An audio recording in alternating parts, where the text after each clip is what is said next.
바삭바삭한 크래커스북.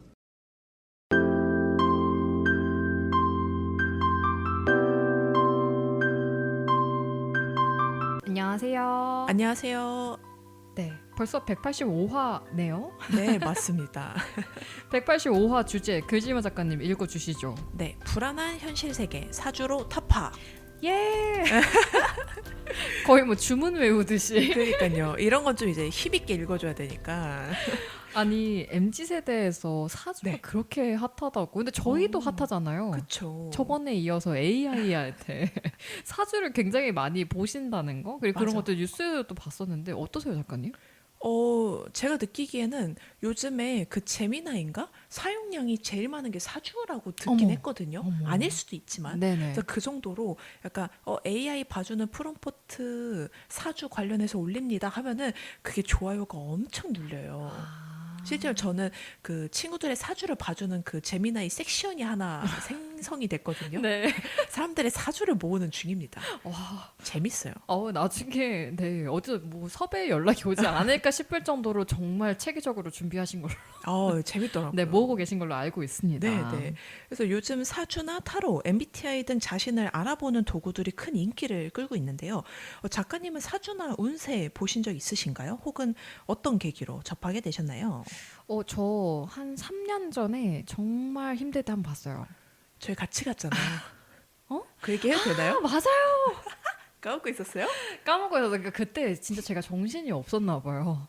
제가 엄청 개인적으로 되게 약간 큰 인생에서도 되게 이제 이걸 어떻게 해결해 놔야 되지 하는 그 시기가 있었는데 그때 글지마 작가님이랑 의정부에 전 보러 갔잖아요. 네, 심지어 그게 저희가 막 운세, 막 이런 사주 이런 것도 아니었고 정말 신점. 신점.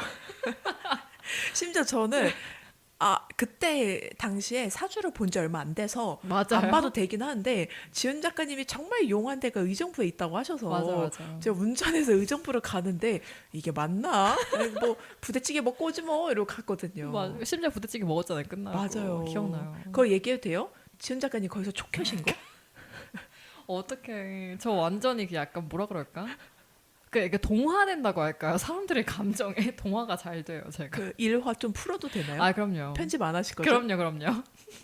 짤막하게 얘기를 하자면 네. 되게 웃긴 게 저희가 엄청 친한 사이라 같이 사주 들어도 상관없다 이랬잖아요. 맞아요. 근데 이제 그쪽에서 이제 절대 사주는 가족끼리도 같이 보는 거 아니다 이러길래 뭐 그들만의 규칙이 있나 보다 그러면 따라야지 하고 이제 따로 들어갔는데 네. 지연 작가님이 먼저 들어가셨어요. 맞아요. 그러고 나서 이제 지연 작가님이 나오는데 손에 초를 들고 나오는 거예요. 그릇이었던 것 같아요. 그랬나요? 그 은그릇이었던 것 같아. 그래서 무슨 세례 받은 사람 마냥 뭘 들고 나와가지고 제가 그때 느꼈어요. 네. 이게 친구끼리 말릴까봐 따로 떼어놓은 건 아닐까. 일부분 있지 않을까요? 그런 부분도. 그래서 제가 그때 내가 먼저 들어갔어야 되는데 저도 그래서 그 다음 타자로 제가 들어갔는데 저는 맨손으로 나오긴 했죠. 네. 빈손으로. 맞아요. 약간 글지마 작가님 빈손으로 나오시는 거 보고 그래도 저는 그 돈으로 지연 작가님의 마음이 편안해졌다면 그것이 돈으로서의 값어치는 충분히 했다라고 느끼긴 했어요. 맞아요. 근데 그때 작가님이 똑같이 얘기하셨거든요. 그래요? 근데 그때 또 그 말이 참 위로가 됐어요. 이게 처음 보는 그런 신점이고 네네. 이게 뭐 제가 막 100% 완벽하게 믿는다 약간 이런다기보다는 그래 잘 흘러가겠지라는 마인드로 갔던 거여서 작가님의 말과 그 이제 은그릇이 굉장히 기억에 많이 남았다. 네, 약간 추억이 된 것 같아요. 다행히 다행이에요. 추억이 됐어요. 너무 네네. 감사해요. 그럼 그때 이후로는 보신 적 없으세요? 없고 최근에 한번 글지마 작가님이 AI로 사주 받으신 거. 그쵸. 제 네. 섹션에 추가되셨어요. 네네네. 제 사주도 거기 들어가 있습니다. 네네. 근데 그거 재밌었어요. 그쵸. 엄청. 이게 데이터가 많이 쌓일수록 디테일한 답변을 주기 때문에 괜찮더라고요. 그니까요. 근데 또 그때 봐주실 때 다른 작가님이랑 저랑 사주가 되게 비슷해가지고 또 맞아요. 신기하기도 하고. 그쵸. 두 분이 일주가 똑같았죠. 그니까요. 그쵸. 무슨 일주인지 기억 못 하시죠? 네, 그거까지는. 개유일주였나? 을미일주였나? 뭐 이랬던 것 같은데. 그랬던 것 같아요. 네네. 뭔진 모르겠지만. 네. 저는 이제 매년 사주를 보러 다니는 곳이 있습니다. 진짜요? 네, 제 크리스찬들을 데리고 다 보러 갔었는데 크리스천을 데려갔다는 게 굉장히 상징적인가? 네, 그들이 가고 싶다고 하셔서 아. 괜찮으시네요. 근데 재밌대요. 네. 그래서 그렇게 해서 이제 매년 보는 해화에 아주 유명한 곳이 하나 있고 아, 네. 친구 말로는 음력 1월 1일 이전에 본 사주는 소용이 없대요. 아, 저도 그 얘기 들었어요. 그러니까 네. 새해가 지나고 봐야 된다고. 그쵸. 그래서 그게 음력으로 지나서 봐야 된다고 이제 그래서 꼭 2월 달에 보러 가는 편이고요. 오. 저는 대학생 때 친구 추천으로 그냥 사주 카페 아, 같은 곳에서 본 적이 있었던 것 같아요. 네. 네. 오, 어떠셨어요, 작가님? 직접 보러 가시면? 그때만 해도 제가 정말 사주에 대한 아무런 관심이 없을 때라 아 이러이러한 특성이 있으시네요. 그래서 무슨 포켓몬의 특성을 읊어주는 기분? 아, 그 내게 아니라 게임 같은 느낌? 그래서 그죠. 아 그래요? 그냥 적고 막 이렇게 얘기해 주시니까. 네네네. 그냥 그랬다가 네. 이렇게까지 제가 제미나이로 타로 사주를 물어본 사람이 될 줄은 몰랐죠. 아, 사주라고 하면 약간 그게 진짜 있는 일일까? 그리고 그거를 내가 어떻게 판단해야 될까 고민하는 분들도 많으실 것 같은데 네. 좀 편견이 바뀐 부분도 있으세요, 작가님? 저는 오히려 사주를 되게 통계학이다라는 얘기가 많아서 네네네. 사주는 통계학인가 보다 하고 그냥 받아들였었거든요. 네. 근데 제가 오늘 방송을 위해 검색을 해보니까 네. 통계학이 아니래요. 정말요? 예, 왜냐하면 오. 사주팔자라는 게 총 1296만 개가 있는데 여자 남자가 달라서 곱하기 2래요.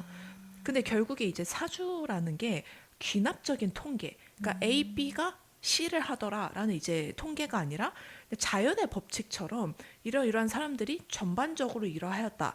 약간 이러한 말과 비슷하기 때문에 네. 좀 더 약간 계절학, 자연과학에 가깝다고 하네요. 오. 근데 이렇게 말하면 좀 이해가 안 되실 수 있는데, 네. 그러니까 일기예보 같은 거래요. 그러니까 통상적으로 4월에 날씨가 좋습니다. 저희가 이렇게 알고 있지만 뭐 기온 변화나 그 연도에 따라서 많이 다르잖아요. 지금도 네네. 저희가 그 기온 차가 되게 네. 심한 것처럼 4월에 비해. 그래서 그런 것처럼 일기예보다 생각하고 내 사주에 비가 온다. 그러면 그냥 우산을 준비하고 오. 내 사주가 화창하다. 그러면 이제 그때를 즐기면 된다. 이렇게 재밌게 써두셨더라고요. 오, 또 누가. 괜찮은데요? 그죠, 그죠. 그러니까 너무 이제 통계다, 그러니까 벗어나지 못하는 팩트다라고 여기지 마시고 네. 일기예보처럼 받아들이면 좋을 것 같다라는 얘기를 봤습니다. 오, 좋습니다. 오, 뭔가 다르게 보이게 되네요. 그 얘기 그쵸. 들으니까. 그러니까 작가님은 그때 신점 봤을 때 어떠셨나요? 실제 봤을 때, 되게 평범하다? 오. 그 생각을 했어요. 네네. 그러니까 막 대부분 미디어들에서는 가끔 무섭게도 그리잖아요. 아, 그쵸. 그러니까 굉장히 이게 뭐 심오한 느낌인데 저는 그냥 할머니랑 얘기하는 느낌. 아, 할머니가 맥도 짚어주신다. 약간 이런 느낌이었고 네네. 사실 신점이라고는 했으나 저는 거기에 막 생년월일도 적고 뭐 사주도 이렇게 적어가시면서 해주시더라고요. 네네. 그래서 주변 사람들이 또 봤던 사람들을 앉기만 하면 술술 나오더라. 약간 그런 말들을 가끔 들었어서 그러면 좀 신기하긴 하겠다 했는데 제가 봤던 경우는 그러진 않아서 오히려 더 이제 괜찮았습니다. 오. 네네, 오히려. 다행이네요. 네. 한 번으로 끝날 수 있게 만들어 주시네요. 맞아요. 어떻게 보면 맞아요. 작가님은요? 저는 그래서 저희가 다음 질문으로 사주 네. 봤을 때 위안을 얻은 경험이 있냐, 혹은 불안해진 경험이 있냐라는 질문을 뽑아왔는데 네네네. 저도 그때 이후로 신점은 잘 안 보게 된 이유 중에 하나가 아주 디테일하게 사담적인 걸 풀어보자면 네. 이 맛에 팟캐스트 하는 거니까. 맞아요. 그래서 지연 작가님이 은그릇을 들고 나오는 걸 보면서 제가 이제 정신을 한번 가다듬었어요. 네. 아, 이거 잘못했다간 지갑을 빼앗기고 나오겠다. 그래서 이제 들어갔는데 제 사주에 대해서 풀이를 하시기를 되게 꼼꼼하고 돈 쓸데없는데 잘 안 써서 돈 잘 아끼는 타입이다. 근데 돈이 별로 없네 이러시는 거예요. 그래서 돈 주머니를 많이 찾는데 돈이 없네 이러시길래 네. 제가 이제 프리랜서니까 돈 주머니를 많이 찾다고 표현을 한 것 같더라고요. 그래서 그 지점에서는 되게 특이하다, 신기하다, 맞추셨네? 라고 듣고 있는데 그러면 왜 돈을 못 벌까요? 했더니 돈벌이가 변변치 않은가 보지 이러신 거예요. 네. 근데 맞는 말이었거든요. 그래서 좀 맞을지도 그러면서 듣고 있었어요. 네. 네, 그러면서 하시는 말씀이 근데 이제 제가 이 다 안 풀리고 성격이 왔다 갔다 하는 이유가 저희 부모 쪽, 모계 쪽에서 유산한 아기 동자가 제 어깨에 앉아 있다는 거예요. 맞아, 그때도 그 얘기 했었어요. 네, 그죠? 그래서 그러냐 했더니 이제 엄마 아니더라도 할머니 쪽에 이제 유산한 아기가 계속 너 앞길을 막고 있다. 그거 떼내려면 월에 10만 원씩 내라라고 하신 거죠. 네. 그래서 월에 10만 원이요 했더니 왜 금액이 너무 세? 이래서 아니 선생님이 제가 씀씀이가 해프지 않다 그러셨잖아요. 그랬죠. 네.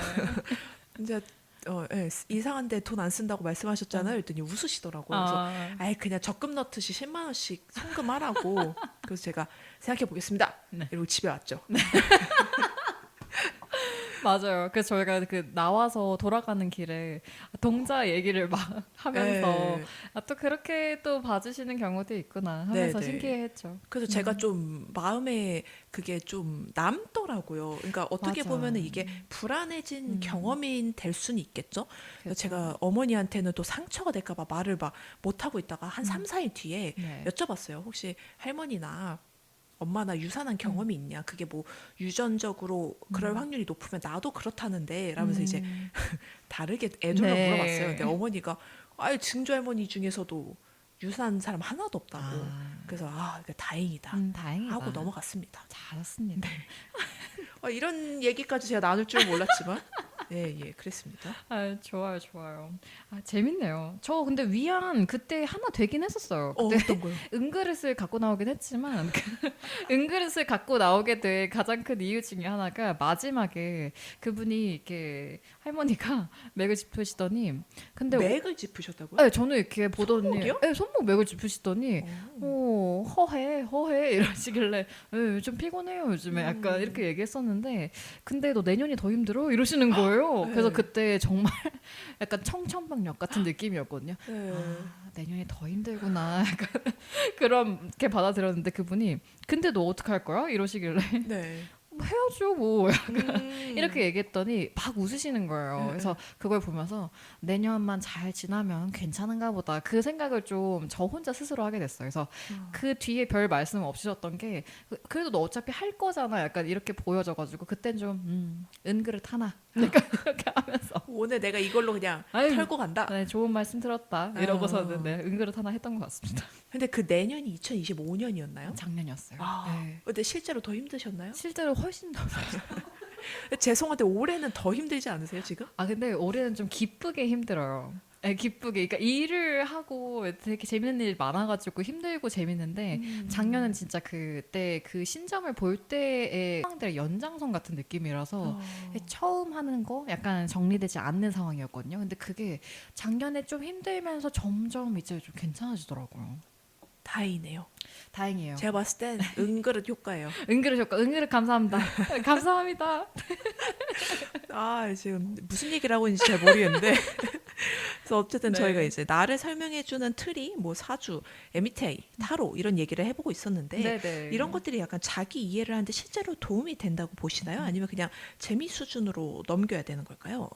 근데 상황에 따라 좀 다를 것 같아요. 저처럼 진짜 힘들 때 갔던 사람들은 그게 되게 크게 와닿기도 하거든요. 네. 저야 뭐 이제 주변에 글지마 작가님이랑 지원이랑 같이 갔으니까 그게 좀 괜찮았던 것 같고 네. 만약에 혼자 갔다? 그러면 약간 좀 되게 크게 영향이 미쳤을 수도 있겠다 그런 생각을 간혹 해봤고요.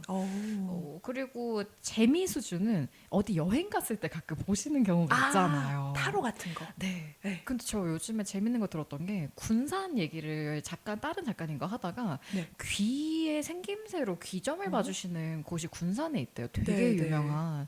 근데 꽤나 잘 맞더라. 사주나 이런 것들 보시는 분이었는데 또 전혀 뭐 그런 거 없고 되게 잘 맞더라. 그래서 한번 가서 봐보셔라 해서 그래요? 이러면서 봤었고요.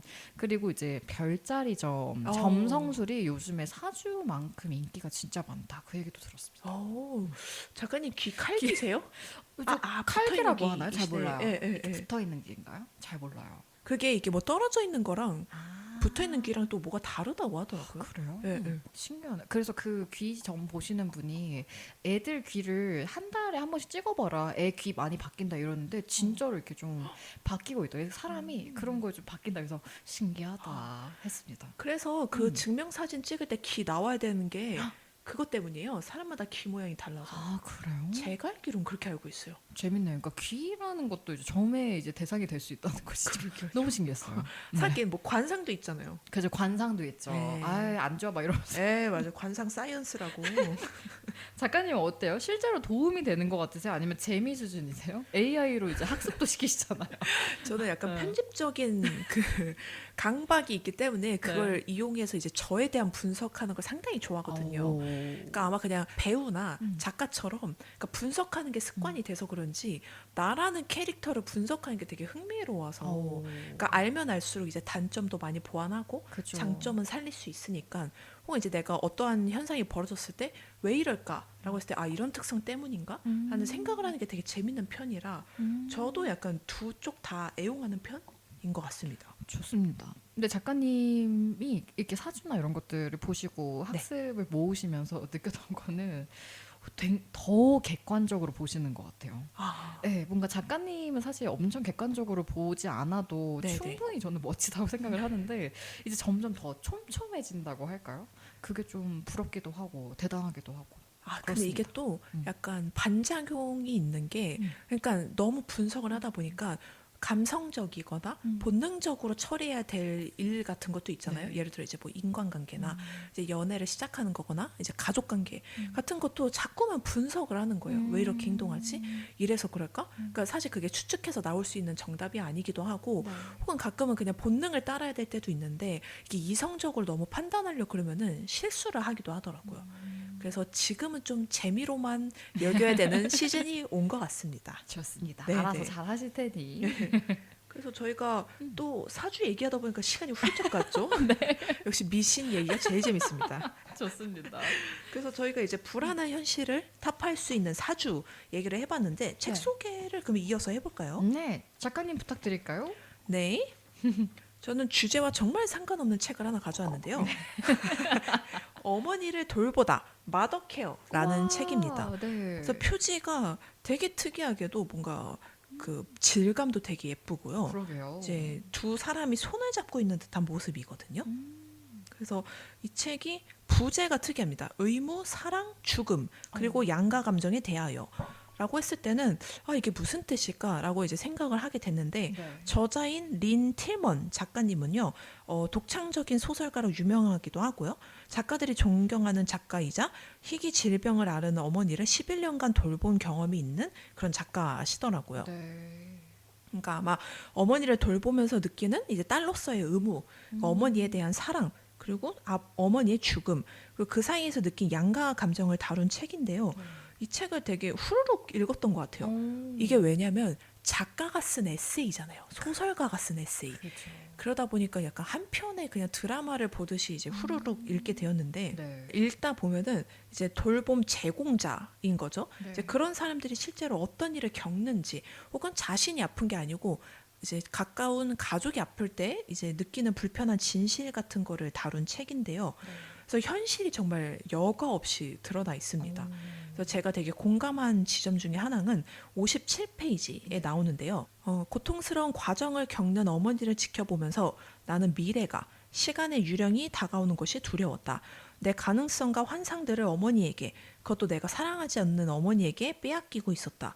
라면서 어머니와 어린 시절의 사이가 좋지 않았던 거, 그리고 어머니가 갑자기 아프면서 세 자매가 돌아가면서 어머니를 돌보게 된 과정 같은 게 사실 내 일상에서 벗어난 루틴이었던 거잖아요. 그렇죠. 근데 그걸 이제 내 루틴에 넣으면서 작가로서 얼마나 힘이 들었는지.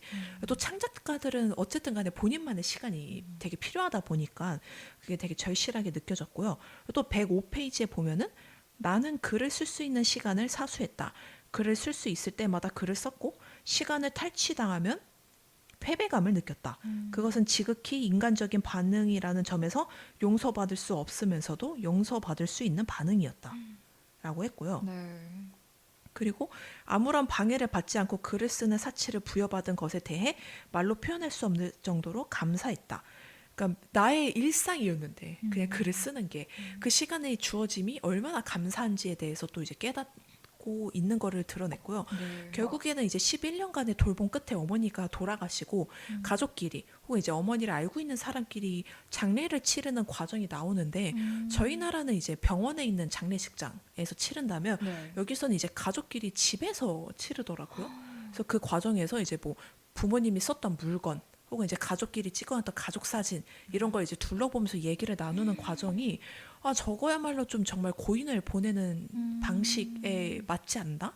라는 생각도 해볼 수가 있었습니다. 어. 그래서 이 책을 와. 뽑은 이유는 저희가 이제 사주를 보다 보면 나의 인생이 너무 음. 무겁고 힘들게 느껴질 때가 있는데 이 책을 읽다 보면은 그래, 사람이 살다 가는 거 좀 너무 당연한 거기도 하고 인생을 크게 무겁게 바라보지 말고 그냥 재밌게 살다 가자. 음. 그런 생각이 좀 들어서 이 책을 추천해 봤습니다. 너무 멋진 책인데요. 네. 근데 작가님이 소개를 해주시는 거 들으면서 또 더 공감이 많이 됐는데, 네, 재밌게 살다 가자. 그쵸? 그게 진짜 너무 좋고, 근데 저 책 속의 내용 중에 일부가 아픈 어머니를 또 이제 돌보는 부분이었잖아요. 그걸 내 네, 삶에 네. 녹여내는 그게 정말 쉽지 않다는 걸 알기도 하고, 요즘에는 이제 재작년부터 이제 저도 주변 작가님을 통해서 듣게 된 단어로는 영케어러라고 해서 오. 젊은 세대가 이제 아픈 부모를 이렇게 케어하는 그런 지칭하는 단어라고 하더라고요. 네, 네. 영케어러라고 해서 그런 부분에 있어서 그런 에세이랑도 좀 맞닿아가지고 더 저도 깊게 읽어볼 수 있을 것 같습니다. 네, 그렇습니다. 이제 지연 작가님 책 추천 들어볼까요? 저는 출푸 작가님 그리고 누히어 북스에서 출판이 된 사랑이고 무해한이라는 책을 갖고 왔습니다. 오. 사실 이 책 같은 경우에는 제가 만드는 과정을 같이 지켜봤던 우리 학생 작가님 책이기도 한데요. 네, 네. 2024년 한 해 동안 온라인 기록 모임 출푸와 기록 친구들에서 뉴스레터를 연재한 부분을 모두 모아놓은 책입니다. 오. 사실 이 책 소개에서 가장 재밌었고 그리고 제가 인상 깊었던 문장 중에 하나는 주말을 다 소진하고 다시 새로운 한 주로 나아갈 준비를 해야 하는 일요일 저녁 8시 그때 뉴스레터로 여러분을 만나고 싶었습니다. 지난 한 주도 고생했다고 토닥토닥 해드리고 싶었고 새로운 한 주도 잘 보낼 수 있을 거라고 용기를 드리고 싶었습니다. 여러분께 제 마음이 닿길 바랍니다. 라는 소개가 있었습니다. 오. 실제로 굉장히 다정하신 작가님이시기도 하지만 네, 네. 이 책 속에서 매일의 일상을 어떻게 바라보시는지가 저는 정말 좋은 시선이었거든요. 네, 네. 그래서 저희가 어떻게 보면 항상 그렇게 이제 기쁘기만 한 날들이 있진 않으니까 힘든 날도 있고 그쵸. 조금 답답하고 회사 가기 싫은 날도 있고 네, 네. 너무 반복적으로 이제 생각되니까 매너리즘에 빠지는 경우도 있고 한데 그 과정 속에서 우리는 매일을 어떻게 살아가는가에 대한 이야기를 하고 있다고 생각을 했어요. 네. 178쪽에 있는 본문 중에서 내용이 있었는데요.